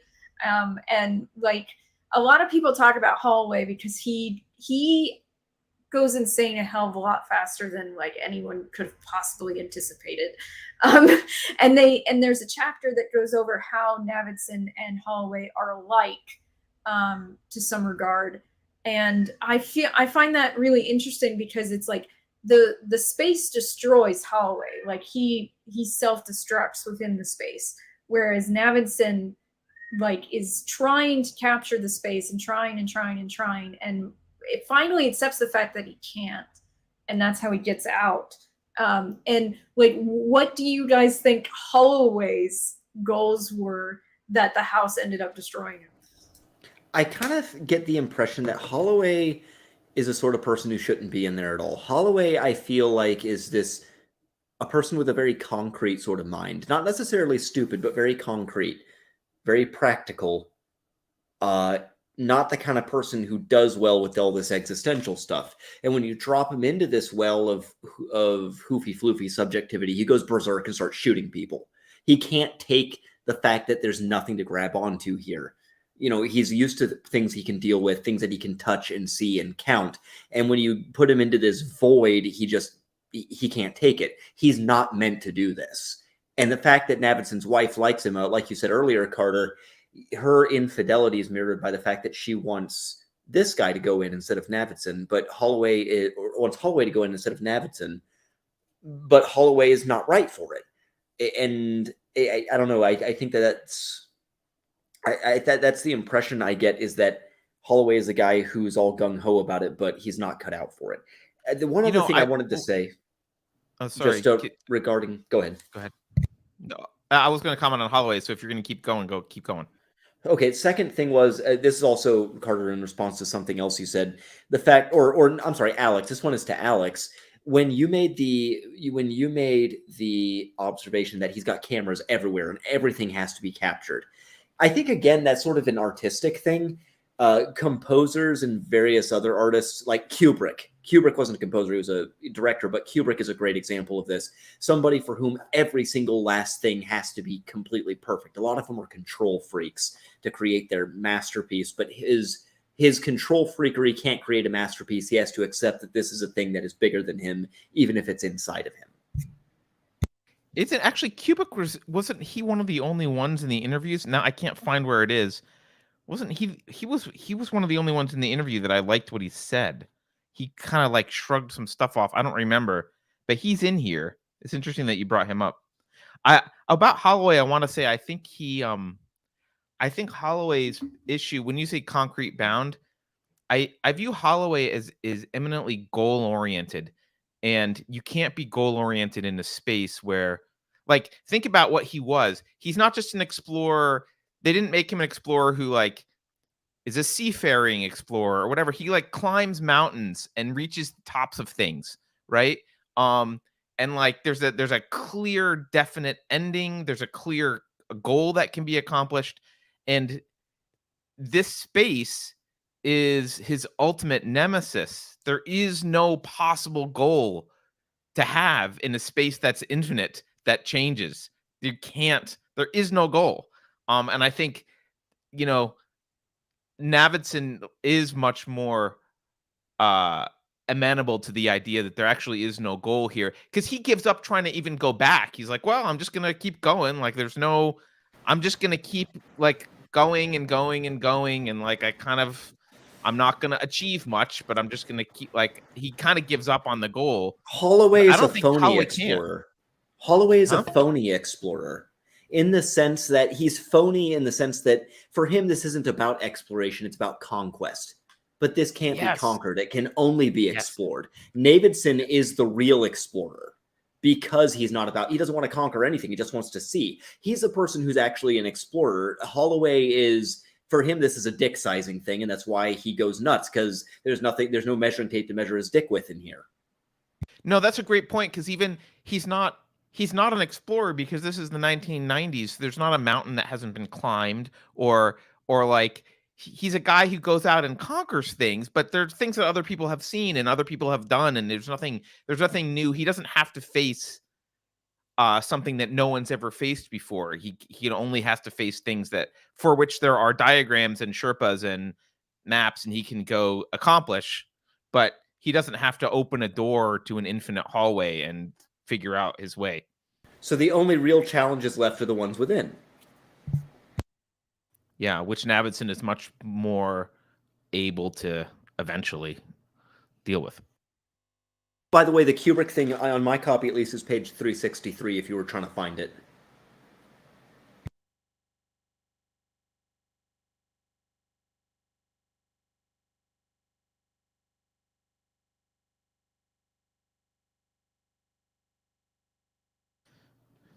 Yeah.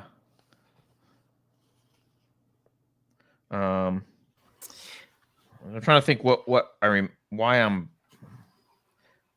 Oh yeah, he's the only one when she's asking everyone to like about the movie. He's just like, I've said enough. Like, I'm sorry, I can't. I've said enough. Like, he doesn't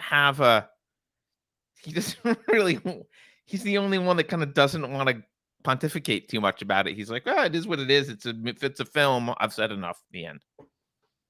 I also like how he trashes it at first and talks about all the things wrong with it and goes, that being said, I'm really impressed. I haven't had a dream about this. It almost sounds like something Kubrick would actually say. That's the other thing, is he captures a lot of these people really well. Like if you've ever read anything by Douglas Hofstadter, him reacting by going, oh, here, let me explain infinity. I'm pretty sure if you asked Douglas Hofstadter what he had for breakfast, he would start explaining transfinite cardinals to you. So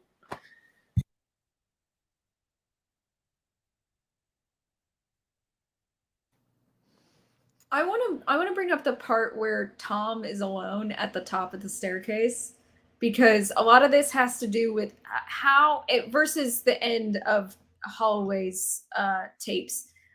Because I feel like this is a great contrast, because a lot of people contrast Holloway to Navidson, but there's this point where Tom is alone in the space. He can't he can sometimes talk to Karen on the radio because he's close enough that the radio can connect to the living room, but he mostly talks to himself the whole time, telling jokes, doing like little, shadow puppets and stuff. And it's kind of like a way of like dealing with his fear, because he's terrified this whole time. Like you can kind of hear it in the things he says. But versus like Holloway's talking to himself at the end of his tape, and basically what he's not dealing with is the outside. What he's actually dealing with is how like upset he is with himself. There's a lot of like self-hatred in that moment, which makes sense because he's about to shoot himself. But yeah, like there's this nice contrast between the two, like Tom's levity to deal with the space and his fear of it versus Holloway's self-hatred taking over and not letting him deal with the space anymore.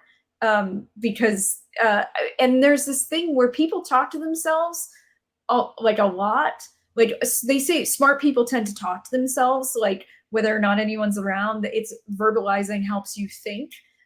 So people tend to like verbalize whether or not there's anyone around, to like think about things and to handle emotions and stuff like that. So I feel like we see this really nice good coping mechanism for dealing with the fear in the space versus Holloway on his path to self-destruction.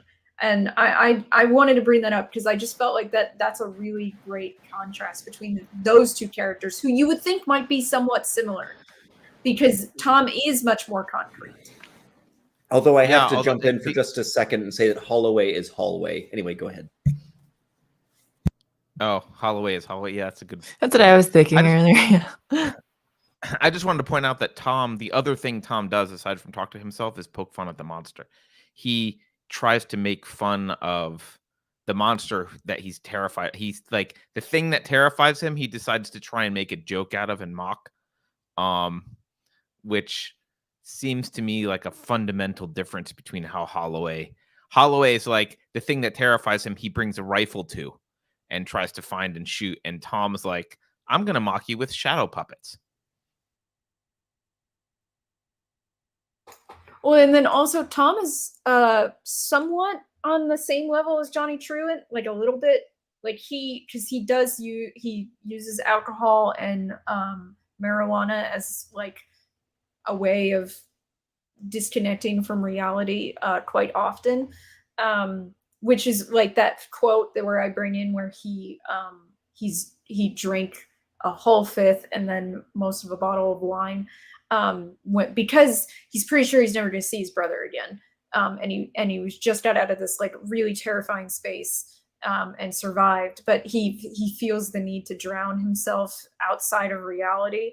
And I find like it's really important to notice how much Tom is like Holloway and actually like Johnny Truant. Tom to me is one of the more interesting characters in this book because I don't feel like a lot of people like really focus on him that much, but because he uses those things, but he's also not completely aimless or useless. he can man up and like do the things he needs to do if called upon. And I find that like is very important to note that his existence in this book, while still being someone who wants to escape from reality quite often. He's the only true hero by his actions, really. I guess you could say Navidson had some heroic moments. He helped Reston and stuff, but like Tom is the hero. I would agree with that, actually.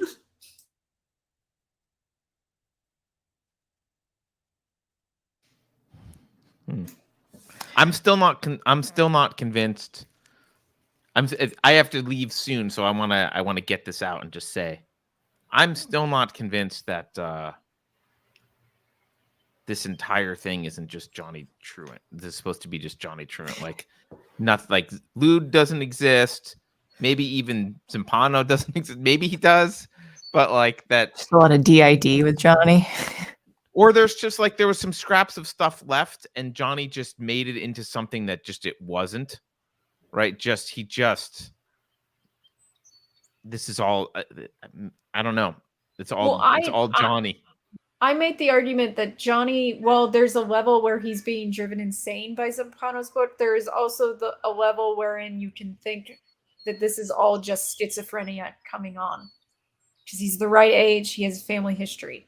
So to me, I feel like that is a very legitimate interpretation of what is going on here, is that it is all just Johnny. Johnny's losing his mind.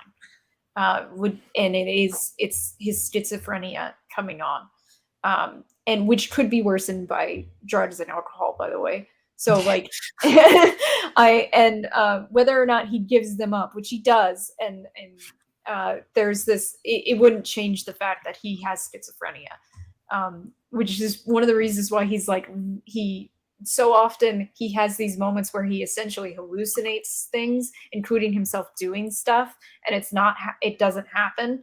And it's like, you could say that this is an over imagination because the book is freaking him out, but I don't really think that's the answer. I think the answer is actually that he's schizophrenic. Well, because his mom does the exact same thing, like hallucinates that she's done horrible things when she hasn't. So if Zampano is real within this world, what were the scratches that where were they? Were they on his body or on the floor? I forget where. They were on the floor next to his body. But that is never explained. No. Okay. This isn't a mystery in the sense. This is why everyone's right. There's no like you can't have a spoiler. This is not the kind of thing where I thought when I started this book, Alex, I thought it was going to be like, if there's a clue here and I'm going to read this and I'm going to notice this over here and I'm going to figure out the butler did it. But like, no, it's like, oh, this is a confusing pile of mess. Yeah. And it's supposed to be. Which is interesting. Yeah, I like it for that. But then I also want a book that is like all these things are intentionally here to like try and piece together. So another book club, I would like someone suggest that too. But I'll say, since Carter, you have to leave. One thing, I was looking at the Haunted Poe album, and the track listing is not even just 5.5 Minute Hallway. Exploration B is on there. There's a Dear Johnny, House of Leaves. Like these are the names of the songs, so it's definitely pretty on the nose. Yeah. It's I'm looking at it right now. I know Could Have Gone Mad is one of the names of the songs. Oh yeah. I think it's important to note that when Nevinson first gets lost in the hallway, the thing that gets him out, and Caleb brought up the echoes, is actually his daughter. Like, family is the thing that, like, an emotional human connection is the thing that gets you out of the space. Like, almost every time. Like, if you survive the space, it's because of human contact. Yeah. And that goes back to the Heidegger. That goes back to the Heidegger thing, where when Dasein is separate from the they self, that is other people, is when this anxiety starts. And yes, creativity can come out of it because you get weird when you're alone. Isolated cultures are weird even. But then as soon as you're connected with somebody, that's what will pull you out. What were you going to say, Beverly? I forget. I guess if maybe it's similar, like with even like if you have spiral, I haven't gotten to the stairs yet of that, but like if you're spiraling, like if you're spiraling emotionally or something, I don't know how figurative it's supposed to be, but I think that whenever and it's dark too, so like when you're alone in darkness, then like what helps you out though is like other people to help pull you back into reality. I think for the most part, the book has this idea that like the thing that gets you out of this idea of subjective reality is human contact, like because multiple humans will help you put bounds around reality, if they're not also crazy, right? Like if they're not Johnny delusional, Truant's mother or something like that, like you need other human beings to escape this subjective reality, to escape the inconceivable. Other humans help you relate to the world, and I find that kind of like one of the great brilliances of the story. But if you have people who enable you, that's what when we were talking about on Thursday with what is a woman, when you just have all of these other people who will have their own subjective realities and they'll allow you, like, then you're just going to be They're enabled. pushing you down the staircase. Yeah, they're like shoving you down there. You guys are convincing me. The more this conversation goes on, the more I'm like, maybe Caleb was right. Where's the Heidegger quote at the beginning of this? What page is this on, Caleb? Let me consult my notes, sir. 25. All right. And right at the outset.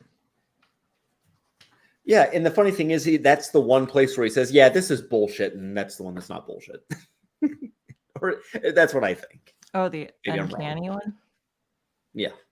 Which uncanny in German is unheimlich, meaning unhomelike, or if you like, unhouselike. Right. Yeah. I remember this one.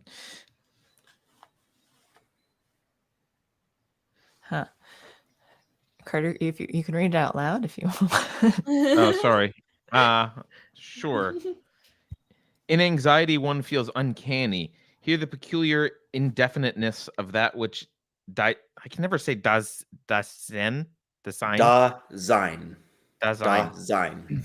I used to say Dasein, but doesn't look right at all. Dasein. Okay. That which Dasein finds itself alongside in anxiety comes proximately to expression, the nothing and nowhere. But here, uncanniness also means not being at home. Some German I'm not going to say. And our first indication of the phenomenal character of Dasein's basic state, and in our clarification of the existential meaning of being in as distinguished from the categorical signification of insideness.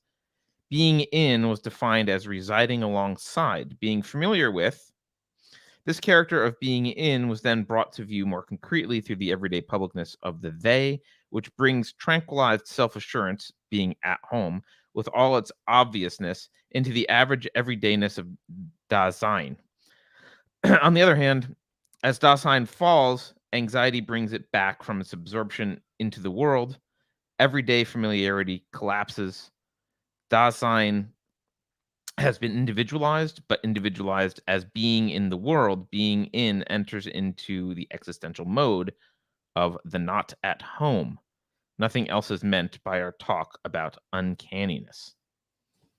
I can see why Johnny was like, see, crack existed, but there's also an element here that I think we're supposed to take seriously given everything else that we've just discussed in the rest of the book. Well, and maybe the reason why, like, Johnny Truant says we shouldn't take it seriously, that it's BS, that it's crack-induced or whatever, but maybe one of the reasons why Johnny doesn't make it through this is because he doesn't take something like that seriously. And the experience that he has afterward in that very footnote is that concept that Heidegger just gave. It's basically, oh, you know that concept? Here's what that feels like. And then he has an experience of exactly what Heidegger just said. But yeah, German academia had this thing for a long time where obscurantism, maybe they still do it, I don't know, but like there are people like Heidegger and Hegel Kant and is kind God's of pretty well, convoluted. yeah, and you have Habermas who writes in this just like ridiculously impenetrable bureaucratic drone, and I'm like, I feel like they made people read Habermas as a condition of entry into academia. Like, how much of this can you put up with? Yeah. But Listen, yeah, guys, I would love to keep going, but I've got to run, so I'm gonna drop off. But this has been a pleasure, and Caleb, thank you for your insights. And Alex, I don't know what to say about this book, You but said a lot. Yeah. thank you for introducing it to me. It is effed up. That's my. You can put that on the back cover. This book is effed up. Beverly, I hope Fox don't eat any more goose. Bye, guys. Thanks. Bye. Bye. I think I would like to wrap up soon, actually, but I just want to say that like this book is so hated. Like it's either loved or it's hated. Right. If you go to the Goodreads reviews and you look at the 1-star reviews, someone called it the Marmite of books, in which Marmite is famously known as being loved or hated. Like there is no like, I can take it or leave it. But no, like people love this book. Like me and Caleb apparently love this book. And then some people just hate it. They absolutely cannot stand it.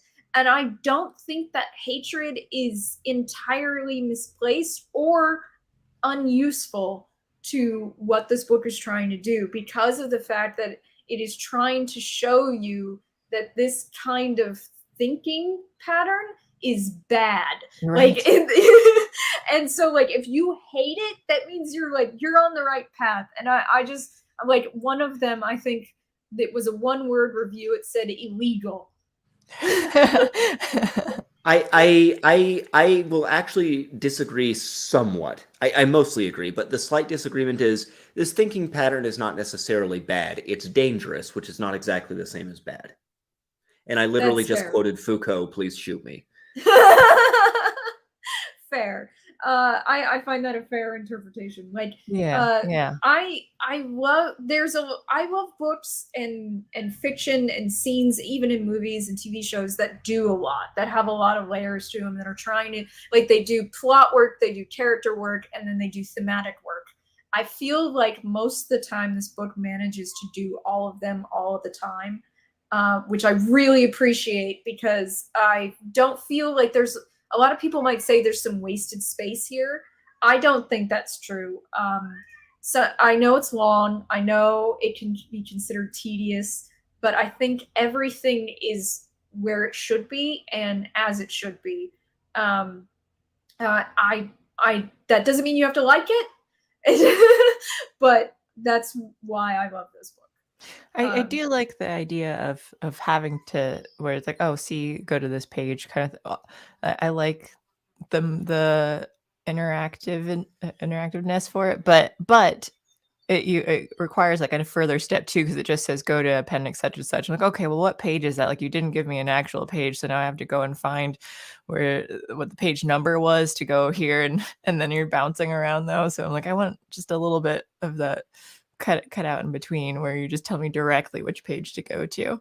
But I similarly, actually, even though I like the concept, I didn't like it for campaign books for D&D. The first time I was trying to DM a campaign, it made you do that. It was like, learn this stuff in chapter 2, but if you're going to choose this, then go over here to chapter 6 and then go to chapter 3, 4. And I was just like, this is too much to like not know the world enough. So, and then I was like, scrap it. I'm going to make my own thing, because it's all in my head. So I know exactly like what if the choices that they make. I have the characters, like my own characters in my head, so I can answer instead of like having to read through like, okay, what is this book going to tell me to do? So I didn't like it for that, but I think just a regular story, I like it. All right. So any like last minute thoughts on the book? I think it's really funny that this book makes fun of academic overanalysis, but then invites you to do exactly that. Like it's taunting you. Like, come on, what does this mean? You know, Yeah. What does this mean? What does this mean? It's funny because he's waving. This is like Lucy holding the football for Charlie Brown and then pull it out of the way as soon as he tries to kick it. That's what this is, sort of the intellectual equivalent of that. I think it's really fun. All right. So well, thank you guys for joining me. I really appreciate it, for taking the time. Even if you didn't finish it, it's hard no matter how many pages you get into it. But I really appreciate it. Yeah. But I want to say that I'm glad that anyone came here like on Father's Day to watch this and take part in this live stream, even in chat. I really appreciate it. And happy Father's Day, by the way. And it's Juneteenth. Yeah. Freedom Day or whatever. I don't know what it's called. It should be probably Emancipation Day, I think. Yeah. But anyway. So tomorrow there's a narrative dissonance, right? Yeah, I think it's Megan Fox and Juliet Truthseeker. Okay. I believe. And then there's a 451 Degrees pre-recorded video about a author who was canceled on Goodreads. Mhm. And I don't know what's going on Wednesday. I assume stuff. I assume stuff too. I think there's supposed to be Rebel Civics, but I need to see if the videos and everything were uploaded to me. Okay. I have a lot of work to do in the next couple days.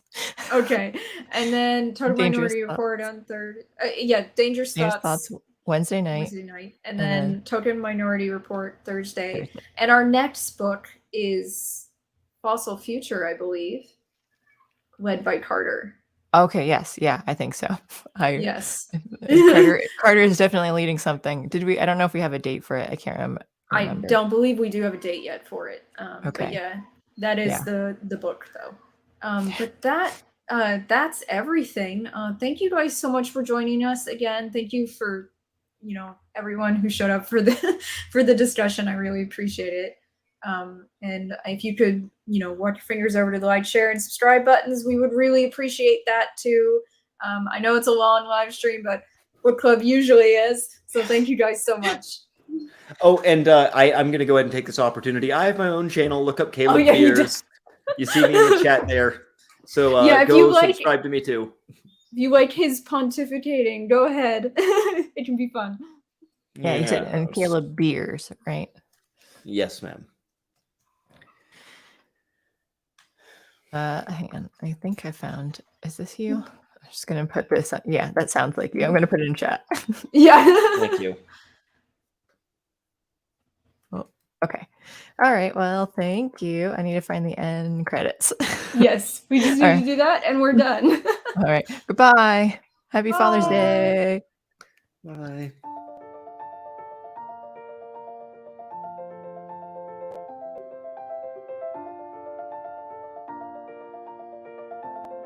Thanks for sticking around until the end. If you're new to Unsafe Space, check out our deep content library that includes discussions with everyone from James Lindsay to Brett Weinstein. And please consider helping to fund our work by visiting unsafespace.com/donate. You can find us on a variety of social media platforms, and you can find a community of like-minded individuals on our Unsafe Space Discord server, which is open to financial supporters at any level. We hope to see you there. Warning. This is an unsafe space. Dangerous ideas have been detected. The content of this production does not meet WHO health and safety standards. Please report to a United Nations Sanitization Center immediately. Association with the following individuals is strictly prohibited. Experts who benefit from printing money agree that printing money does not cause price inflation. Trust me, just 2 more weeks to slow the spread of monkeypox. If you think about it, no one should be allowed to express opinions. But don't. Think about it, I mean. That's not your job. Thinking has been scientifically proven to be less efficient than compliance. Science, scientific, and scientifically are registered trademarks of the World Economic Forum. Unauthorized use is prohibited. Computer voice courtesy. Never mind, that last line is fake news. Please disregard it and return to your safe space immediately. There will be cake.